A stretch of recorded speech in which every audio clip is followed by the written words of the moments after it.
नमस्कार साथियों, जैसा कि आज आप देख रहे होंगे, आज का जो हमारा टॉपिक है वो प्राचीन भारतीय इतिहास से जो हम पढ़ रहे थे। अभी हमारा जो प्राचीन भारतीय इतिहास का सीरीज़ चल रहा था उसका हम मौर्य साम्राज्य पढ़ चुके थे, यानी चंद्रगुप्त मौर्य तक हम आ चुके थे। अब इसके बाद जो हमारा आज का जो क्लास रहने वाला है वो मौर्य वंश के जो चंद्रगुप्त के बाद चंद्रगुप्त का उत्तराधिकारी राजा हुआ जिसका नाम था बिंदुसार। ये आप देख रहे हैं ना जो इमेज, ये इमेज बिंदुसार का ही इमेज लगा हुआ है। ठीक है, तो आज हम बिंदुसार के इतिहास के बारे में पढ़ने वाले हैं। ठीक है, तो अब आपको समझ में तो आ गया होगा कि हम आज क्या पढ़ने वाले हैं। ठीक है, अब थोड़ा हम पीछे की चीज़ें आपको बता देते हैं, अभी तक हमने क्या पढ़ा। अभी तक अगर आपने हमारा एक भी वीडियो नहीं देखा है तो आप सबसे पहले हमारे चैनल के प्लेलिस्ट में जाइए। वहाँ पर हमने प्राचीन भारतीय इतिहास से संबंधित जैन धर्म और बौद्ध धर्म इतना डिटेल में पढ़ाया है कि यहाँ से कोई भी क्वेश्चन नहीं छूट सकता। इसके बाद इनसे संबंधित ऑब्जेक्ट जो हैं वो भी पूरे हमने कंप्लीट करा दिए। ठीक है, इसके बाद सीधा हम मगध का उत्कर्ष पर पहुँचे थे। तो मगध के उत्कर्ष में हमने मगध के उत्कर्ष कैसे हुआ, क्या कारण थे कि मगध जो शक्तिशाली बना, ये सारी चीज़ें हमने वहाँ बताई हैं आपको। ठीक है, तो वहाँ पर आप जाके आप देख सकते हो। इसके अलावा मगध के 1-2 पार्ट हमने डाले हैं। ठीक है, इसके बाद उसमें हमने हर्यक वंश और शिशुनाग वंश और इसका जो अंतिम वंश था उसका नाम था नंद वंश। ठीक है, तो हम तीनों चीज़ों को हम अच्छे डिटेल से पढ़ा चुके हैं। और अगर आपने अभी तक वीडियो नहीं देखा है तो आप प्ले लिस्ट में जाइए, आपको वीडियो मिल जाएंगे। जो नंदवंश चल रहा था उसका अंतिम शासक घनानंद था। ये बात भी हमने आपको बताई थी कि उसका अंतिम शासक कौन है, घनानंद। और घनानंद को ही हराकर मगध पर किसका शासन हो गया था, मौर्य साम्राज्य यानी चंद्रगुप्त मौर्य का। तो चंद्रगुप्त मौर्य के बारे में हम पूरी तरह से पढ़ चुके हैं। अगर वो वाला वीडियो नहीं देखा तो आप वहाँ जाके देख सकते हैं। इसके अलावा आज हम पढ़ने वाले हैं मौर्य साम्राज्य के दूसरे राजा बिंदुसार के बारे में, जो चंद्रगुप्त मौर्य का पुत्र था। ठीक है, तो बिल्कुल डिटेल से हम चल रहे हैं, बिल्कुल सीक्वेंस से आप भी पढ़िए। ठीक है, तो चलिए हम चलते हैं अपने टॉपिक की ओर। यहाँ देख सकते हैं, यहाँ पर टॉपिक लगा हुआ है जो हम बता रहे थे कि जो बिंदुसार है, बिंदुसार को क्या कहा जा सकता है।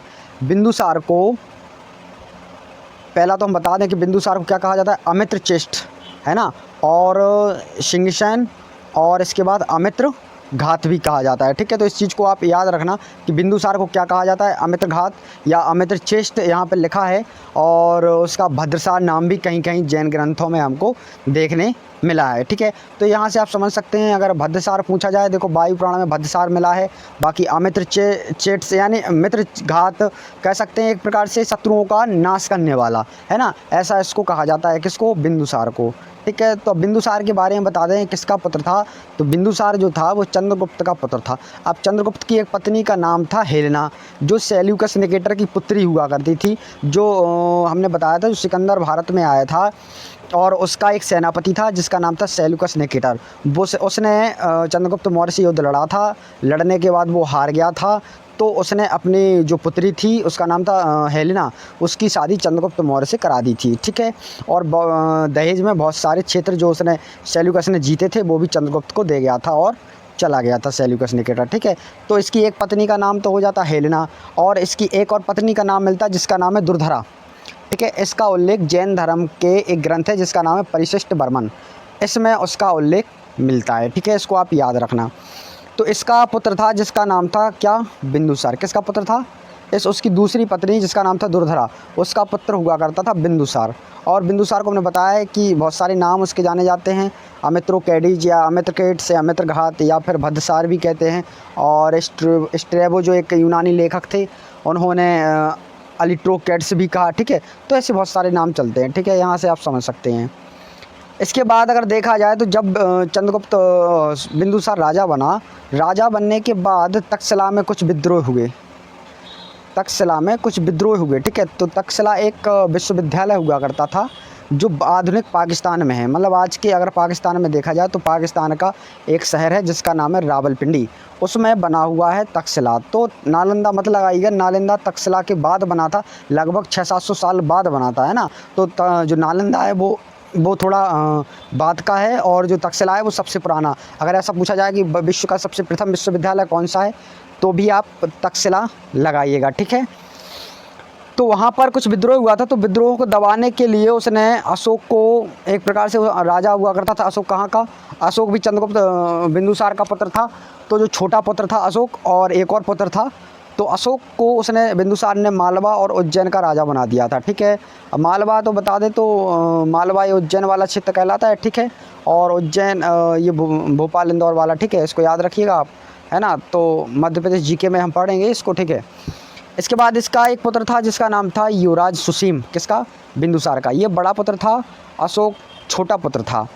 तो इसने जब तक्षशिला में विद्रोह हुए थे, तो तक्षशिला में विद्रोह होने के कारण इसने अपने बड़े पुत्र को तक्षशिला भेजा था कि यहाँ पे जो विद्रोह हो रहे हैं तक्षशिला में, उसको दबाने के लिए, उसको रोकने के लिए। ठीक है, तो ऐसा उल्लेख मिलता है कि उसको किसने भेजा था, तो बताएंगे युवराज उसका छोटा बड़ा लड़का था जिसका नाम था सुसीम, उसको उसने सबसे पहले तक्षशिला विद्रोह के लिए भेजा था। ठीक है, कुछ यूनानी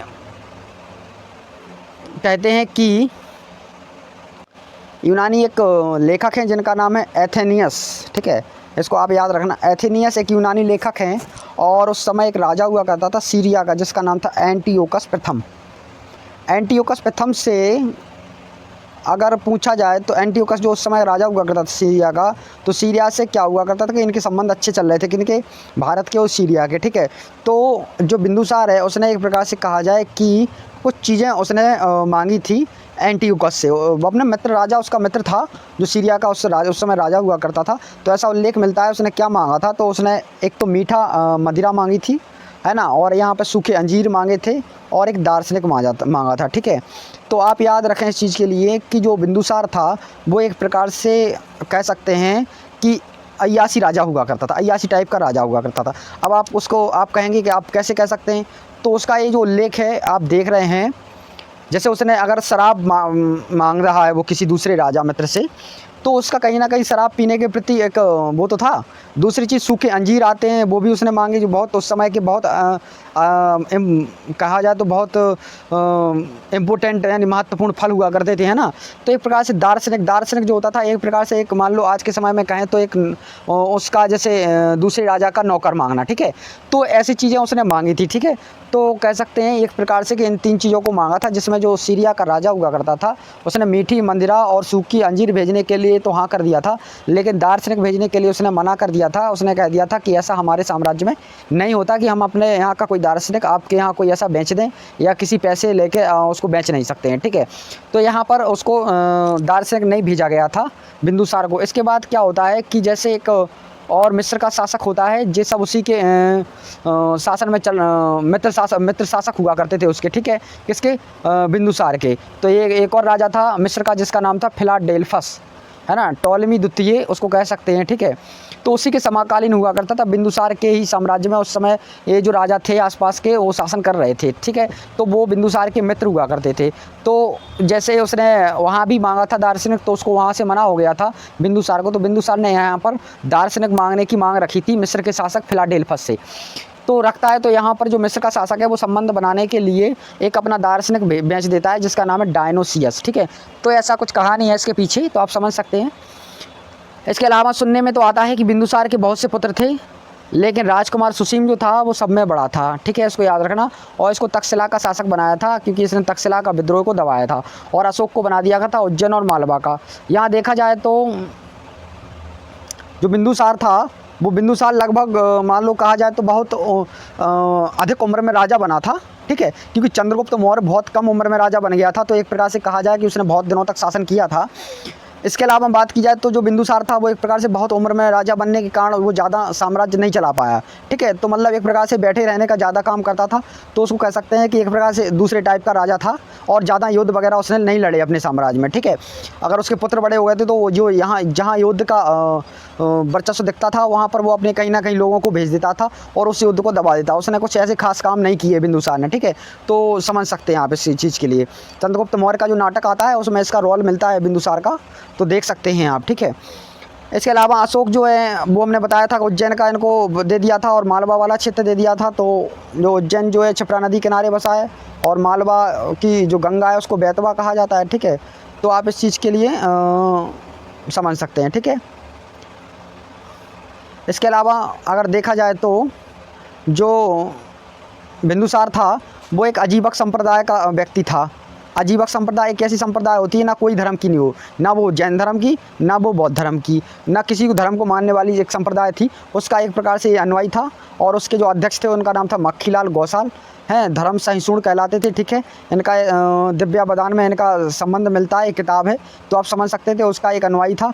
और आगे चलकर अगर देखा जाए तो जो चाणक्य था, चाणक्य वो कुछ समय तक बिंदुसार का भी मंत्री रहा, है ना, कुछ समय तक बिंदुसार का मंत्री रहा, लेकिन चाणक्य लंबे समय से चंद्रगुप्त मौर्य का मंत्री था, प्रधानमंत्री था, तो वो एक प्रकार से चाणक्य को देखा जाए तो एक प्रकार से वृद्ध हो चुका था ज़्यादा। तो उनके जो बिंदुसार था उनने अपने दोनों अलग मंत्री बना रखे थे, एक का नाम था खल्लाटक और एक का नाम था राधागुप्त। ये बहुत इंपॉर्टेंट है, पूछे जाते हैं बिंदुसार के मंत्री कौन थे, तो आप बताइएगा खल्लाटक और राधागुप्त। ठीक है, इस प्रकार से बिंदुसार की मृत्यु हो जाती है 273 BC में। कुछ खास इसने अपने साम्राज्य में नहीं किया, क्योंकि ये वैसे ही ज़्यादा उम्र में राजा बना था और उम्र ढलते ढलते इसका साम्राज्य भी ढल चुका था, ऐसी तरह से ये वृद्ध हो गया था। तो इसने पहले अपने मरने से पहले अपने पुत्रों को जहाँ जहाँ का शासन देना था वो दे दिया था, और एक प्रकार से अजीवक संप्रदाय का अनुयायी हो गया था, और इसकी मृत्यु हो जाती है 273 BC में। ठीक है, और अब इसके बाद जो हमारा टॉपिक होगा वो अशोक साम्राज्य का होगा, वो बहुत इंपॉर्टेंट है, उसको भी ज़रूर देखिएगा। ठीक है, तो हमारा इतिहास का जो सीरीज चल रहा है उसको हमने ख़त्म कर दिया है अभी हाल, बिंदुसार का टॉपिक। अब हम तो वीडियो अगर अच्छा लगा हो तो लाइक शेयर और सब्सक्राइब जरूर कर दें, है ना, और साथ में बेल आइकन भी दबा दें ताकि आने वाले सभी वीडियो आप तक पहुंच सकें। ठीक है, धन्यवाद।